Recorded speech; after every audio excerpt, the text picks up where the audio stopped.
Who really controls your money? The government? The banks? Or a private family with $72 billion and zero publicity? What if I told you that one of the richest families in America doesn't flaunt their power and doesn't chase headlines, but quietly controls the flow of trillions of dollars? You won't see them on reality TV or in politics, yet their influence runs through the very veins of global finance.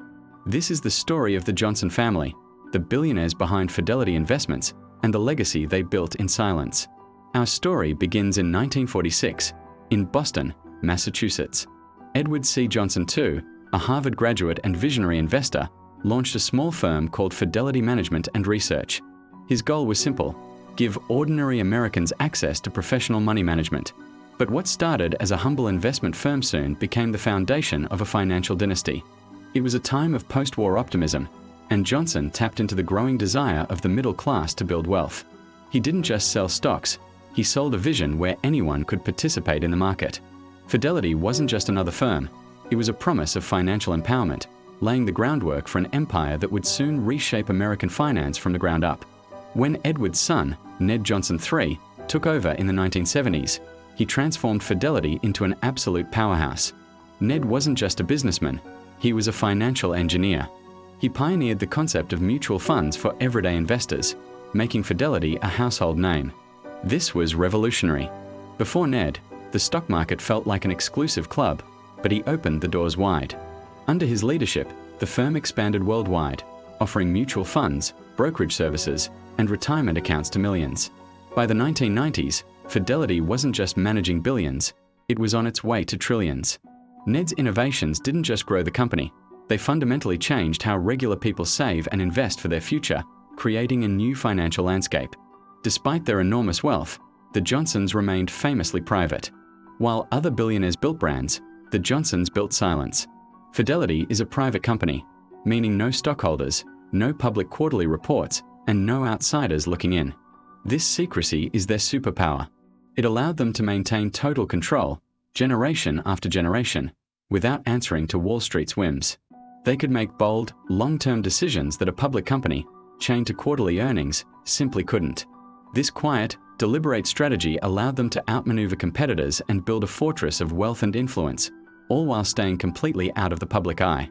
Their power wasn't in the headlines, it was in the silence between them. In 2014, the torch passed to Abigail Johnson, Edward's granddaughter and one of the world's most powerful women in finance. Abigail didn't just inherit an empire, she modernized it for the digital age. She pushed Fidelity to embrace technology, introducing user-friendly digital platforms, pioneering cryptocurrency investment options long before it was mainstream, and launching global tech initiatives. Under her sharp leadership, Fidelity's assets under management have soared to over $4 trillion. Abigail herself holds an estimated personal fortune of $35 billion, yet she remains almost invisible to the public. She embodies the family's tradition, immense power wielded with incredible discretion, proving that the quietest person in the room is often the most influential. Unlike Wall Street's public giants like Goldman Sachs or JP Morgan, Fidelity is private, family-run, and deeply secretive. This gives the Johnsons unparalleled flexibility. They can take calculated risks, invest for the long term, and operate without the relentless pressure of pleasing shareholders every quarter. Their control reaches deep into the retirement plans, mutual funds, and daily trades of millions of Americans. When you contribute to your 401k, there's a good chance a Johnson-controlled entity is managing it. In many ways, they don't just manage wealth, they manage the very machinery of money itself. Their decisions quietly shape the financial currents that affect us all, making them one of the most powerful, yet unseen, forces in the global economy. Today, the Johnson family's collective wealth is estimated at a staggering $72 billion, making them one of the richest families in America. For 3 generations, they have steered the Fidelity empire without selling out, keeping their legacy intact and constantly growing. Their power doesn't rely on political connections, social media fame, or celebrity endorsements. It's built on a foundation of trust, discipline, and the quiet, unwavering mastery of finance. They've proven that true, lasting influence isn't about being the loudest voice in the room, but about having the foresight and control to build an institution that will stand the test of time, all while remaining in the shadows.